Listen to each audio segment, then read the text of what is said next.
Hello and welcome to Under the Covers, a new podcast show with three friends, two average golfers, and one plus handicap. We decided to do this because we love talking golf, and we're right here watching Justin Rose currently lead the Farmers Insurance Open by 9 strokes. So, kind of an assumption here, but we're going to go through the winner's bag and do a little what's in the bag session with the winner of each tournament every week. 44-year-old Justin Rose trying to get his 13th win. Missed the cut last week, so going from zero to hero here. Any thoughts on Justin Rose's play? Yeah, he's a big course golfer, right? I feel like he doesn't play well at a lot of like little tiny putting contest golf courses, but when it gets to like really big, hard ball striking tracks, he's like the guy, right? He figures out. He really likes like challenging courses, and Torrey kind of fits that to a T, I think, a little bit. Whereas Palm Springs was,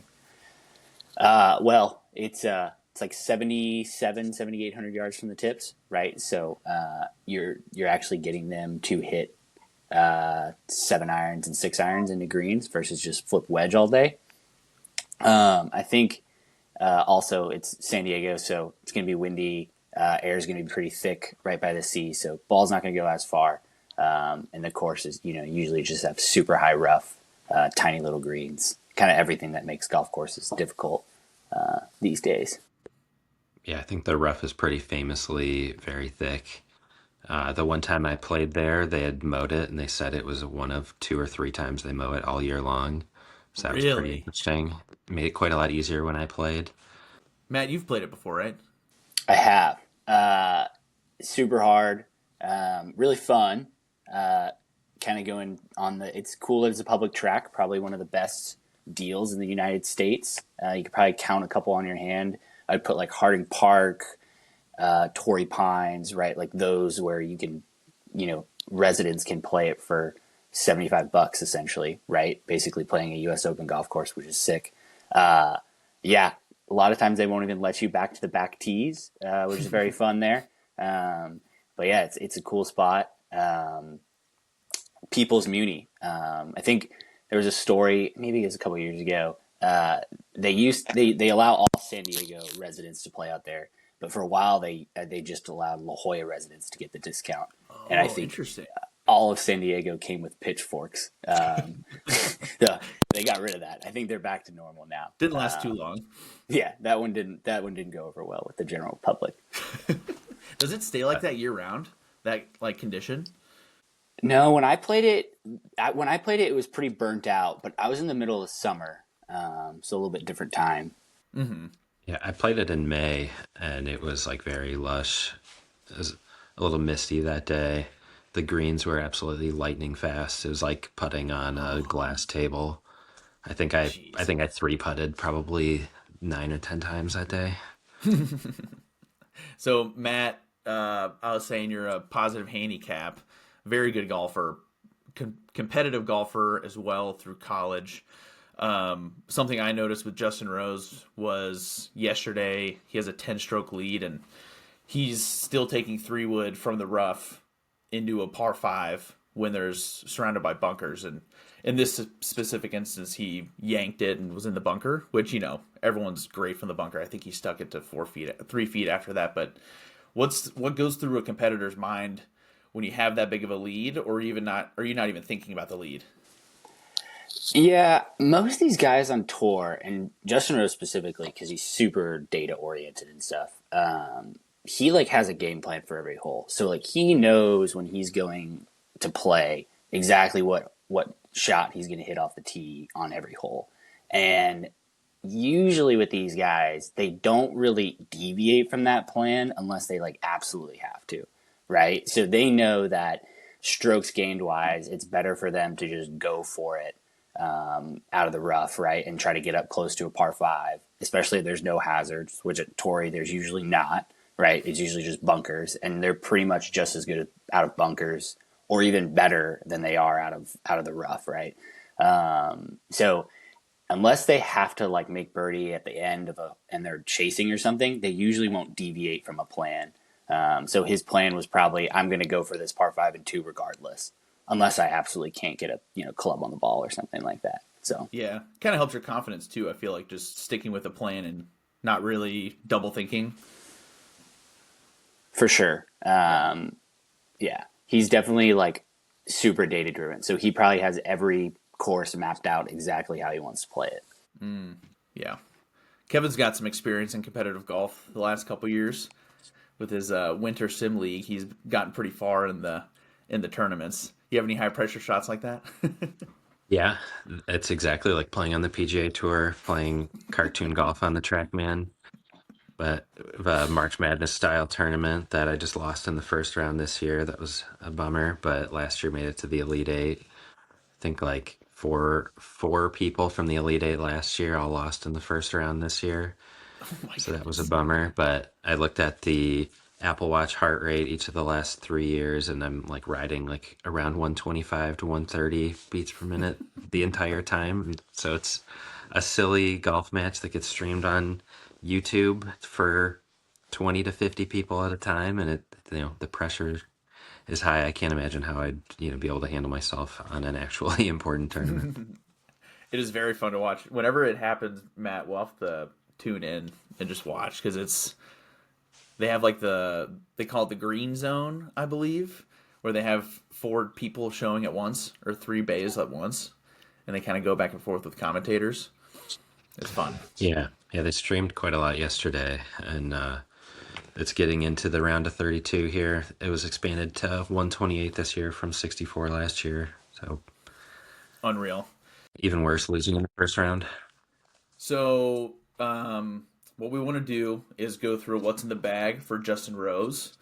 Currently, he is an equipment free agent, which is pretty sweet. Doesn't really have a sponsor.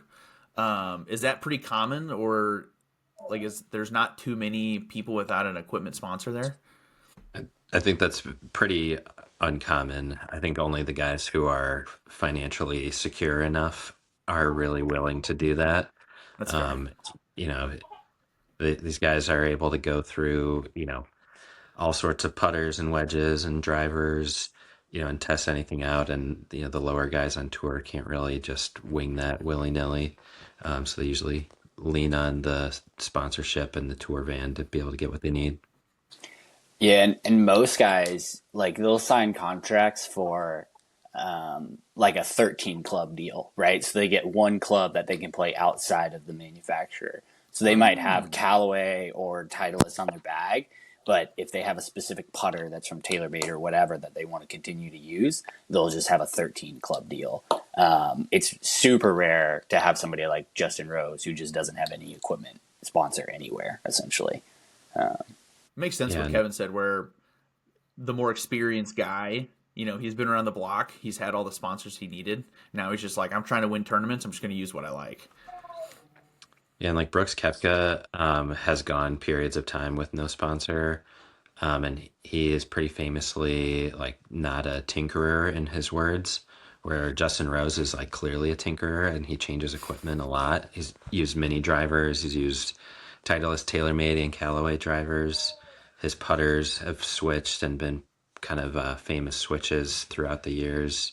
Kind of one of the first guys to really ever use something that was a low torque style putter with the Axis One. We started using that, but right now his bag is pretty all over the place. We can't forget that Justin Rose signed a deal with Homna back in the day, famously, and he basically dropped like 50 world ranking points within the year he signed with them, and Oh, then jeez. way before it was like some niche Japanese brand, and then by the end of the year he was out of the contract. So we can't say he's always he has tinkered and done some weird stuff. I think the driver used to just go absolutely sideways. If I remember the Honma driver that they Oh, they put it in his jeez. hands, yeah. So what driver does he have now then? He is in the Paradigm AI Smoke Triple Diamond 9 degree with a Diamante whiteboard TX. Big thing right now is I feel like most tour players are either in the Diamante whiteboard or Ventus series. I feel like that's pretty much the choice of shaft. The Callaway drivers, a lot of the kind of free agent guys are using Callaways these days, which I think is pretty cool. Says something about their drivers. Their naming of drivers is pretty horrendous. Oh, it's so bad. It's so bad. It's like they just slapped a bunch of AI marketing material on top of it, and just chat GPT'd acronyms or something or whatever to come up with like to make somebody that doesn't know anything about golf be like, oh, that sounds pretty good. And But personally, the design on the smoke, it just always looks like it's dirty. Like I don't really. Some people like it, some people don't, but it always looks filthy. Yeah, I could see that. The like mix of the colors with the carbon. Once you know what it is and it's smoke, obviously by the name, then you're like, oh, okay, I can see where this is cool. But when I first saw it, it was one of those Instagram guys that were doing a giveaway. I was like, are they giving away a used driver? Like, this is weird. So what is go through some of the names, the specs on the name. So triple diamond. What is triple diamond? I don't actually know. Yeah, that would be their phrasing for their low spin, low profile drivers, so geared towards your better players. You know, some of them use like the acronym LS for low spin, or you know, different things. Callaway always does the triple diamond. I don't know this for a fact, but I believe they're using this to be kind of like the, you know, skiing, you know, triple black diamond sort of, you know, trying to make it sound super cool. That's what the tour Mm. pros play. But yeah, like I think LS is definitely the more common phrasing there. back in the I forget what driver it was. It was probably like 5, 6 years ago. I feel like triple diamond wasn't even an option for like off the shelf people. I feel like it was like their tour only stuff. I feel like Mm. recently they actually released triple diamond stuff to market, versus kind of keeping it in their tour only department. But Yeah, I think, and then now they've got the tour issued triple diamond, so just adding an extra layer and getting squeezing the market out of some more dollars. And just because I don't really know too much about that, but the low spin driver shafts, how does that actually change your spin? Like, It's all about backspin really and total spin rate. You know, if it spins too much, the ball balloons and loses energy and doesn't carry. It spins too little, it can't float at all, and it'll knuckleball and pretty much just fall out of the sky. So you're really trying to maximize your swing speed with spin rate. yeah, and Diamana, right? Like all those whiteboard shafts, they're gonna be very like it's gonna be the stiffest profile you can find, right? So it's gonna be people that swing it extremely hard, right? Like 110, 115 mile an hour club head speed or more, and especially kind of the tour guys, right? They're all kind of sniffing in that 170 to 180 ball speed area. So they all play kind of the stiffest stuff. Not a ton of regular people fit into D-Mono whiteboards and Ventus Black and stuff like that. So even though those guys play it, right, and especially even Justice playing a TX, right, which is a tour extra stiff, so even a little bit stiffer than extra stiff. Not a lot of it's not a very common one you'd see out at Torrey Pines other than this week. what's his swing speed at? Do you know? I don't know off the top of my head, but he's got to be hitting like 115 to 1. You know, he's definitely up there because he's hitting 180 ball speed, which is nuts for being, what is he, 44 years old, to hit 180 ball speed, and he's putting it out there 320 and stuff. So pretty unreal on his just health and driver speed at that age, which is pretty unreal. Keeping up with Rory, right? How's Meredith doing, Kevin? Yeah, she's about to get up. I probably got to cut it off pretty soon. Okay, so we'll move on. So he skips straight from driver to 5 wood. He doesn't have any other woods in between. He has a M6 3 wood and 5 wood. Oh, okay. Well, that's pretty old model. Yeah, it came out in 2019, so we're looking at 7 years old now. It's amazing to think 2019 was 7 years ago. He must love it though. And this is a silly question, but when he's playing that, is he using the exact same one that he had 7 years ago, or is he getting new ones just of the same model? It kind of depends. Three woods and five woods are the toughest ones, in my opinion, to find something you like. Like if you find a three wood and five wood you like, normally you don't change it out. I feel like historically with tour pros, they find one that they really love and then they just don't get rid of it. A lot of them will probably be playing the same one that they got 6 or 7 years ago. Really, if just the face cracks, they'll replace it. But yeah, normally TaylorMade will have a bunch of stuff on back order for those, and Justin will have 3 or 4 of them sitting in his garage or wherever in case he wants to, in case something breaks. But yeah, 3 wood and 5 wood, man, they're the ones that the pros keep in their bag for years and years. It seems like. Are there many pros hitting 7, 9, 11 woods? I can't. 7 wood seems to be the hot club right now in the last couple of years, but I haven't heard too many 9 woods or any higher than that. I think I saw Sagith Thagala. It might have just been a YouTube video where he was having fun, but I do remember him mentioning a 9 wood. So I was curious if he actually was playing one.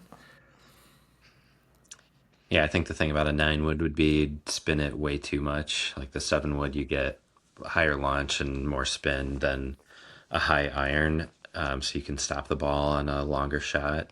I think a 9 for most people would spin too much, and come up too short, lose a lot of energy. Not a very versatile club for most people. Okay, let's move on to irons. He's playing I believe I'm pronouncing this right, the Mira MC502 with a KBS C-taper shaft. I know, Kevin, you have some experience with those. Yeah, I love a good shaft, and this is the same shaft that I have in my irons. I don't play Mira club heads, and I've unfortunately never tested any, but they look pretty sweet. He has the C Taper Stiff Plus. Um, they're probably a fancier version than mine, but the sticker says that they're the same. I've been playing in them for a little over a year and really like them. They're like a mid to low flight, and the Stiff Plus has them flighted down even a little more. So he'd be someone who's trying to control his spin, particularly on the shorter irons, doesn't want to overspin anything. Try to get the full squeeze out of the club. And then Mira, right?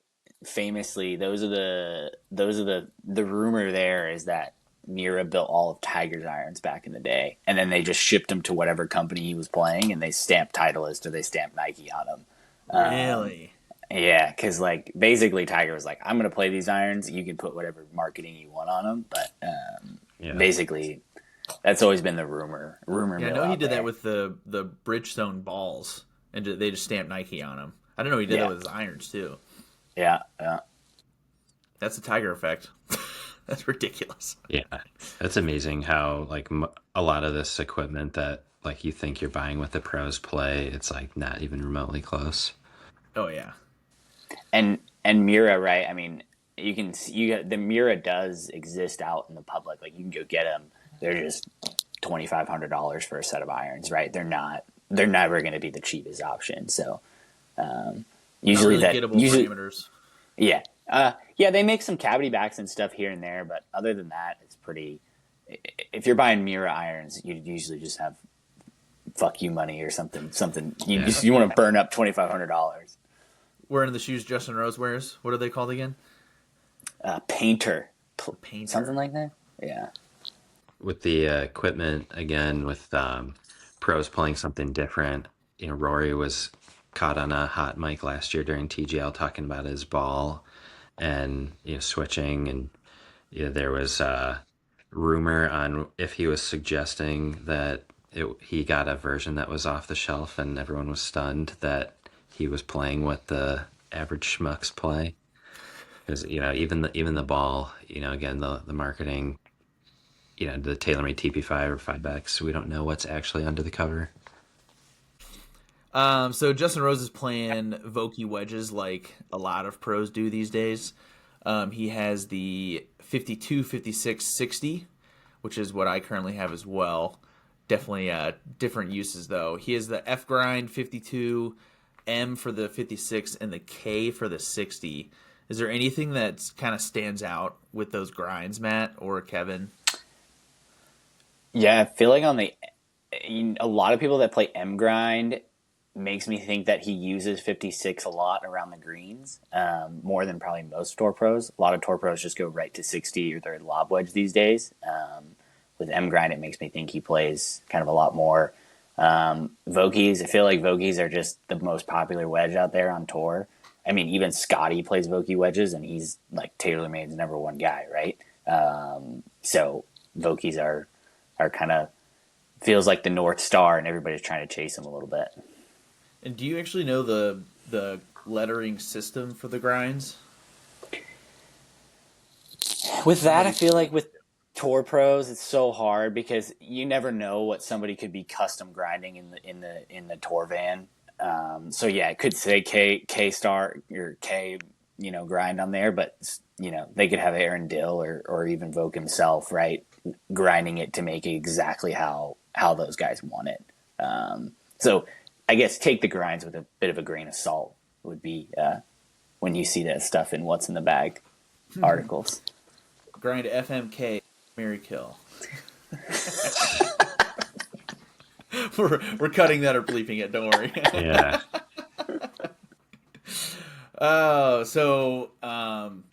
Kevin, you said something interesting about the putter technology. So he uses a Scotty Cameron tour only Phantom. I believe it's face balance, but um, what was the shaft conversation you were having earlier?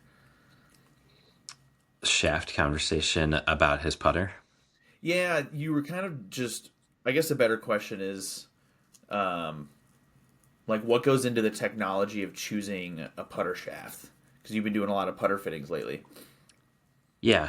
I'm not sure what shaft he has in his putter, but there's a lot of stuff going on with stability shafts or different graphite shafts. Um, TBT has some new putter shafts out there. KBS GPS, the one that I play with. Um, generally the thought is that like your old school putter shaft was basically just a cut down 8 iron, and so there's some thought with the stability shafts that over hundreds and thousands of putts with the same putter, you'd be a little bit, more accurate by a percentage point or less, on a stiffer shaft. A lot of the graphite shafts are really more about like feel and confidence. So you get different sounds, different softness, and they really like play off of the putter head itself. So you can have like an Odyssey white hot face, which is famously like pretty soft, but have one of these like BGT stability shafts and completely like have that feel like a milled face, because the vibration is so different. And then it also like incorporates with the grip as well. So, each putter you got to find, the mix of what you like, for how it feels, how it sounds, how it looks at a dress, yeah, everything. And most people just go to the store and buy a putter off the rack and don't really think much of it and just stick with it. But it's the only club you use on every single hole, and you take the most amount of strokes with it. So why would you go get fitted for, a driver 3 wood, but not your putter? Makes perfect sense. And the correct me if I'm wrong here, but the older putters, the head was the heaviest part, and that was just kind of like a counterweight deal. But now the heads are a lot lighter because the technology of the shaft and the club face can kind of make up for that, right? Actually, the head would be heavier. It's more about the swing weight. So Mm. if you have a heavier head with the same shaft, the head will obviously feel heavier.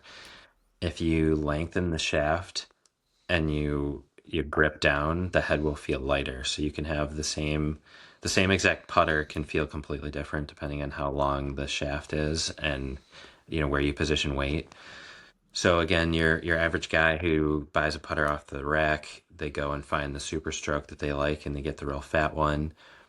Now because they added weight to the butt end of the shaft, the head itself will feel a lot lighter because they've added weight into their hands.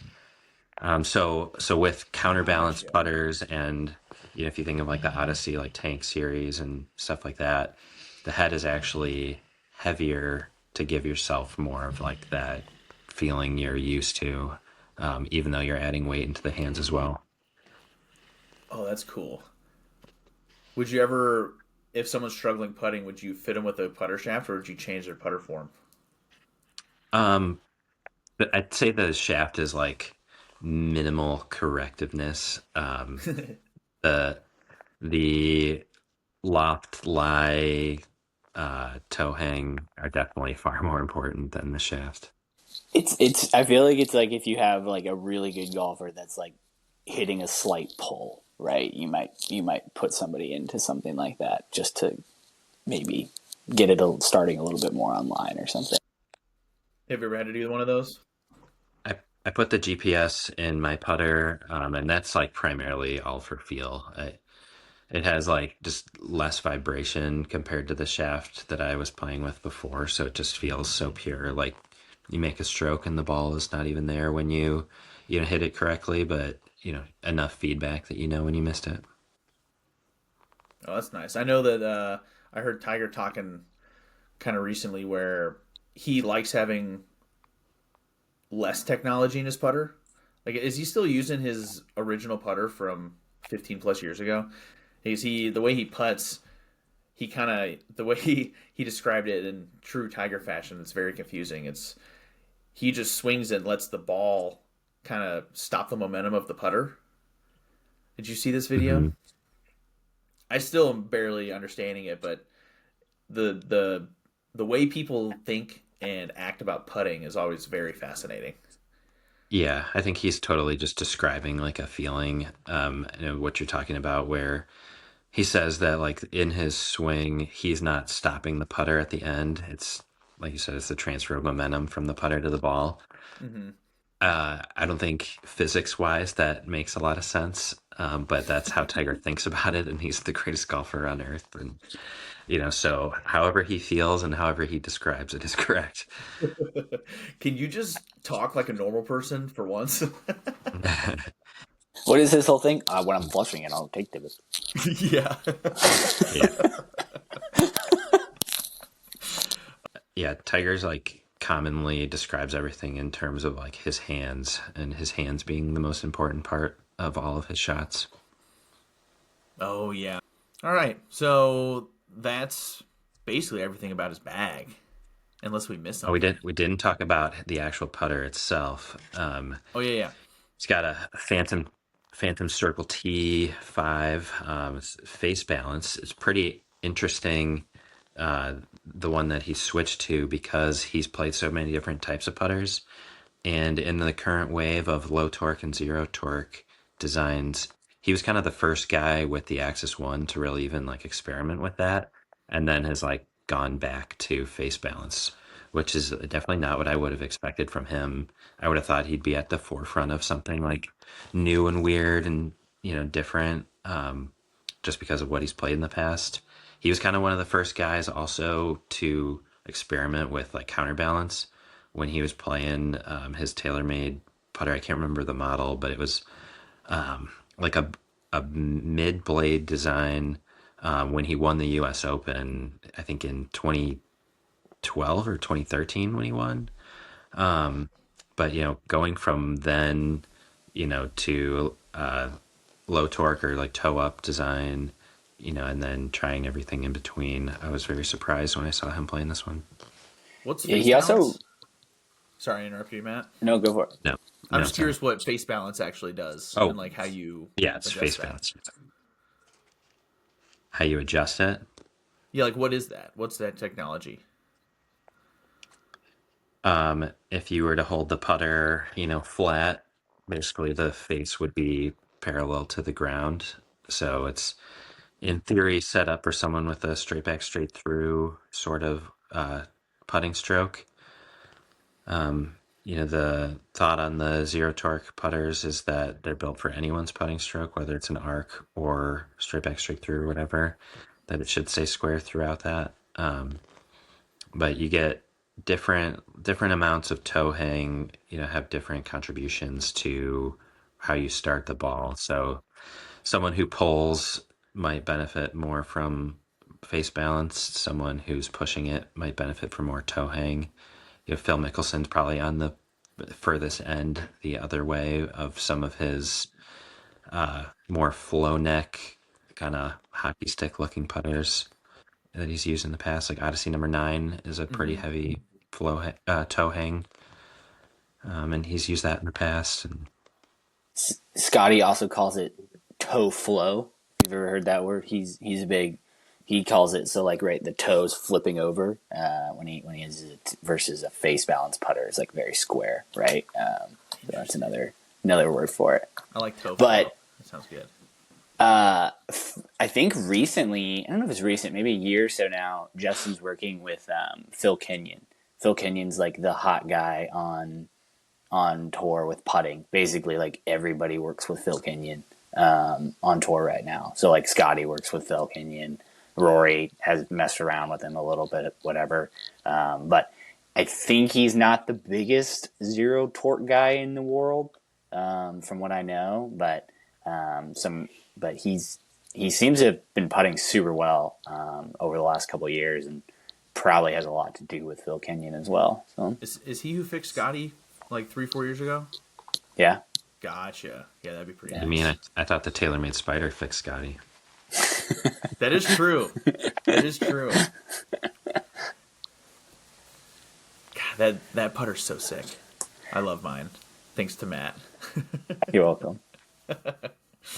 Matt, have you ever tried any of those? Like, you competed kind of a while ago, but have you ever like looked into technology if you're in a rut or in a kind of a lull period? For sure. Yeah. I mean, you're always, I think generally like you kind of know what you like. I've always putted with a blade.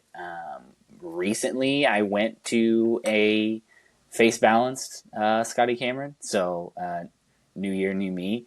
But I think like if you look at guys on tour right now, right, like everybody in the top 10 on tour pretty much uses a mallet putter these days. Like there's so much, it just helps so much with alignment. It helps so much with miss hits. It's just almost useless to still use a blade. Even Ben Griffin just went from a blade to a spider, right? And he won recently. So it's one of those things, man. I just don't know if we're going to see the blade come back in popularity just because there's so many benefits to using a mallet now. Right. That's interesting because it's definitely a personal preference. I think that Now joining, Joe Buck is coming into the show. Oh man. So Kevin had to drop off. He's being a good dad and going to tend to his daughter. But we're gonna kind of move on. Just talk about some random stuff going on the PGA Tour. We've been discussing a lot of brands and different equipment manufacturers, and PXG is someone who's kind of branching out with their marketing and signing new players, and it's not going too well from what I hear. Yeah, so Marco Penge, I don't know how to actually say it, and then Aldrich Potgieter. So Aldridge was Rookie of the Year last year on the PGA Tour, and Marco Penge won 3 times on the DP World Tour last year, and got his PGA Tour card. Marco came from Mizuno. He had a full Mizuno bag, and Aldrich came from Titleist. Both signed with PXG this year. Both missed the cut this week. Aldridge missed the cut last week at the Amex, so not the best start. If you remember historically, Billy Horschel and Zach Johnson both went to PXG when PXG first came on the scene, and they both stunk. So I hope this is not the case for both of them. Hopefully PXG has made some strides in their stuff, and we see them start to play well again. But I mean, It's definitely hard, right? When you are a great player, you have a great year, and then you change basically all 14 clubs in your bag. That's like not the easiest thing in the world. So yes, they're great players, and PXG makes good clubs. But is it hard to switch all 14 in a year? They're probably making good money, but is it worth it to, maybe not play as well? I don't know. We'll see how it plays out. But if you look at the history, right? Billy Horschel's back to, I think he's a free agent. Zach Johnson's back to whatever he's playing. So, yeah, Can't you let's not see if it have? works out. Don't you have to have PXG shafts for PXG clubs? There's not. You can't really interchange the heads. Or am I wrong there? No, they're normal. Oh, okay, gotcha. Yeah. Yeah, I've heard a lot. So PXG does a lot of good for the like veteran community. Oh, for sure. Yeah, like I know a couple of guys that are in the military right now, and as an active military, at least it used to, you almost get them half off. The entire set, you get 50% off for being active military or even a veteran. So like, I definitely get it. Do you think like the PGA version, like is there an upgraded version that tour pros use? For sure. Yeah, they're definitely custom making all this stuff. I think it's more just about PXG doesn't seem to let you play only a few PXG clubs, right? They seem to want you to play an entire bag of PXG clubs. So I think Marco switched his putter. I think Aldridge figured out a way to keep his Titleist Scotty Cameron in there. But I mean, just changing. I mean, think about it, right? If you were playing 1 year and then you switch to 13 brand new clubs in the bag, it's just different, right? Totally. It's not going to be as consistent as you were. So we'll see. I don't know. They're always famous for the commercials, right? PXG. So hot knife through butter. Oh, that man is ridiculous. So Titleist actually had some pretty big news. Their GT drivers, they dropped their price a substantial amount. Instead of $650, $700 like some of these drivers, these are going for $440. Yeah, so GT drivers, probably one of the best drivers still in the market. Bunch of PGA Tour players are playing GT. Yeah, and with TaylorMade, Mizuno, Callaway, Ping, all coming out with new drivers here in January. And Titleist normally doesn't come out with drivers until around the summer. So obviously nobody's going to go walk into a store as a consumer, right? And they're going to say, oh, the Titleist driver is $650, the TaylorMade driver is $650, but the TaylorMade's brand new. I'm just going to buy it. I'm going to buy the TaylorMade, right? So now, on a pretty business savvy move, they drop their drivers, right? So now a consumer walks in the store and says, oh, a pretty good driver is $200 cheaper than the new TaylorMade, and they'll probably hit it just as far. Maybe if it fits you, probably even further than some of the TaylorMade drivers or even other drivers out there. So pretty smart move from Titleist to do that. So in theory, right, you could get a Titleist GT driver with a upgraded Ventus shaft, which is probably an extra $200, $250 for the same price as just the stock model. So in theory, you get a $900, $1,000 driver for $600 from Titleist. It's a really good deal. Business move, like you said, where a lot of these driver companies, it's since COVID, golf has blown up and the demand is really high. So they're saying, hey, as manufacturers, top manufacturers, let's just raise the price because people will buy it. So now, especially for amateurs like us who just, some people may be starting out, they don't want to spend over $1,000 on just the driver on like one or two clubs. This is a perfect option, and you're starting out with some of the best equipment, So the thing I don't want to see, and it probably will happen because this is how capitalism works, but people will probably buy a lot of these and then resell them on like Marketplace or eBay. So hopefully that doesn't happen because it's a good move for the average man. Yeah, no, for sure. And even somebody that, is looking to upgrade, it's like, I could save $200. Might as well just upgrade it, right? Mm-hmm. Exactly. Pretty good stuff. I like it a lot. Going back to Aldridge Poltergeist, I I only know him because I did a Masters pool whenever he was a rookie, and I got stuck with a rookie, and he did horribly. Missed the cut on the. It Yeah. seemed like on the first day he was missing the cut. He's so we've been talking about like Justin Rose hitting 180 ball speed. Altrith is he hits 190 ball speed pretty consistently. The dude is he's a tank. He's a can tank smack if you it, haven't man. seen it. Yeah. Just rips the ball. There's some of those younger guys. It's incredible the way they can get speed. Yeah. If you've ever watched the TaylorMade TPI or the Titleist TPI stuff, Aldrich came and did Titleist TPI. Some of his numbers coming out of that are pretty insane. I gotta check that out. I always like watching him. Yeah. TPI. What do we think of P. Reed these days? Dude, he's left live. He's a big equipment free agent guy. Never has really signed an equipment deal. Really? He plays some off-brand irons. I think they're called like National Grindworks or something. Just some weird irons that he's gotten custom built. Probably has a stake in some of the company, but he's a big equipment free agent. So excited to see what he'll do. And then clothing wise, right? Since he's not part of the 4 aces, I guess they're called the 3 aces now. I don't know.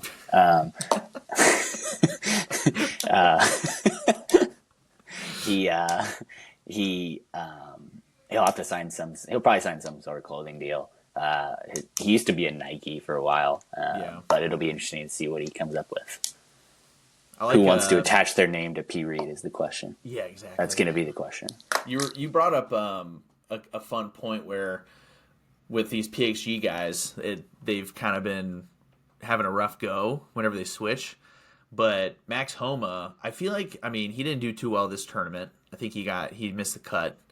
But he recently switched. Is he full Cobra? Full Cobra. I don't know about his putter. He might have kept his putter, his Scotty in the bag. But Cobra, again, it's kind of the same deal, right? Probably getting a lot of money to play Cobra, which is awesome, right? Good for him. Switching all those clubs out. I think this is his second year on Cobra now, so he's probably getting more used to it, I assume. And hopefully he starts playing better. But yeah, he's been playing pretty bad for a while. Hopefully he picks it up. But yeah, Cobra, they're kind of like the sleepers, right? They're always the ones. They're definitely not like the name brand, but they do make good equipment. But you don't see a ton of tour players putting their stuff in. Yeah, he's looking good in the Lululemon. I'll give him that. Our Italian brother, he's better on YouTube golf against amateurs. Max, I love you. Don't hate us. So let's see. So another big news: TaylorMade's suing Callaway over golf ball marketing.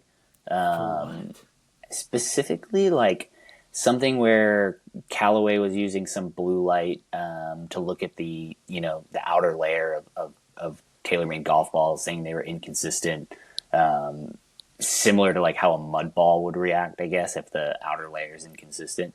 But it's been a while since a true giant, one of the giants, is suing another giant of the golf ball industry, golf manufacturing. So it'll be interesting to see how it plays out with all that stuff. And Kirkland and Costco are just laughing right now. Yeah, because they're copying them, but now they're like, haha, now they're fighting each other. the Kirkland Pro V1X, yeah, exactly. The Kirkland TSR2. Let's see, Colton Nost. I don't actually know what that is. Colton Nost. He's like the new guy that's in the booth for CBS. He takes place of Ian Baker Finch. I don't know. He's okay. Colton Nost isn't my favorite announcer. He's very I feel like he just tries to be funny too much a little bit. Really? Yeah. I think I bet we could probably fill an episode with talking about announcers. Oh, for sure. 100%. Yeah. We could definitely do that. But I think one of these very interesting notes that you had mentioned was, and it's happening a lot in sports now, especially NBA. A lot of people are getting in trouble. I think there's some football refs too getting in trouble for gambling, and it's just running rampant. I think Kevin actually has some interesting thoughts about this, because he's in Missouri and it just got legal there, and since then, the advertisements for sports gambling are borderline predatory with how Right. aggressive they can be.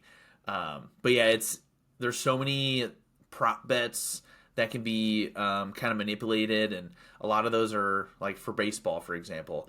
There's a lot of first pitch bets. Is it going to be a ball or a strike? The Cleveland Guardians, they have a pitcher. I forgot his name, but he recently got a hefty fine and got in a lot of trouble because he made, I think it was $10,000 that these people would give him just to throw a ball on the first pitch on purpose and then make that bet. So with golf, I mean, it's all so sporadic and random anyway. It'd be really easy to manipulate and try to win some money. Right. And yeah, it's got, I mean, you definitely don't, and it's definitely not as much, I feel like, in golf, like the ads and stuff. I think they're still there. Right. Mm-hmm. And then I know golf coverage is usually delayed. Right. So how can you, if you're showing delayed shots, like, right, like in theory, there could be stuff there, but I just have a funny feeling there's going to be some sort of gambling story on the PGA Tour this year. Something that happens where it comes out. Now, the question is going to be, is the PGA Tour squash it before it gets out to the public, right? Historically, the PGA Tour is like, Dustin Johnson is taking some personal time off from golf when he was really just doing coke, right? So, like,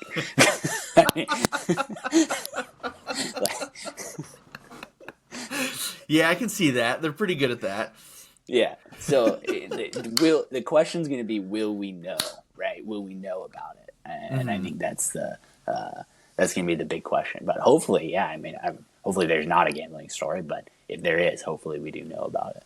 I think a big theory that I am going to put out into the ether is that Brooks Koepka is a double agent.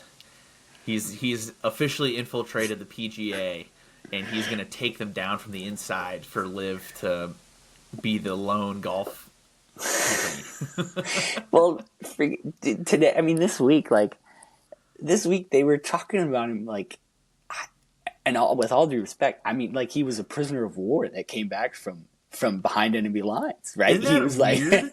like, Like, God, wow. he played less. Do we know he played less golf these last few years? He didn't play more. Goodness gracious. They were just like, Brooks, like, how do you feel? Are you doing okay? And he's like, yeah, I'm fine. Yeah. Like, I donated money to charity. I'm fine. Yeah, it's insane. But which in theory that helps him. That just helps him with his taxes. Obviously, he's putting some of that Saudi money to charity, which is good. But it's just helping with his taxes for that 400 mil that he's got. Have you watched much TGL this year? No, dude, the TGL is the dumbest thing in the world. I hate it. I think it's so stupid. Dudes, you're watching guys play simulator. Like it's wild. I mean, it's dumb. I think it's just like I see it, and it just doesn't. I don't know how long it can continue. I mean, I guess it will continue because they're not gonna ever take failure from it. Mm-hmm. But they need to figure out some way to like juice it up or something. I think they should actually play it on a real golf course and have like 2-hole match, like actual matches, right, on like real golf courses in Florida, right? And they I don't know, but I don't know. TGL just makes me cringe, especially with the people they put up on ESPN, Marty Smith, and all those jackwagons and stuff. And that's actually interesting too because it's the TGL, the Tiger Golf League. It's not the simulator league. You're allowed to go out and maybe have like every other week is outside or something. There's definitely something you can do. I mean, was the that night golf that they had a few weeks ago? Oh, Optum Golf Olympics or something? No, it was like some random. It was probably like it's some random thing where Golf Channel was trying to promote some of the younger guys on tour and everything. Yeah, TGL can do something like that, Yeah, and just kind of brings something different. Because if you do that every week, like you said, it's not sustainable to be entertaining. Right. Yeah, there's only so many like awkward jokes that they can say to each other. For sure. I feel like the only other big story, right, is who's going to be, again, going back, who's going to be the fourth ace? right? Who is Liv gonna try to go snag, right? Is that not La Sosa?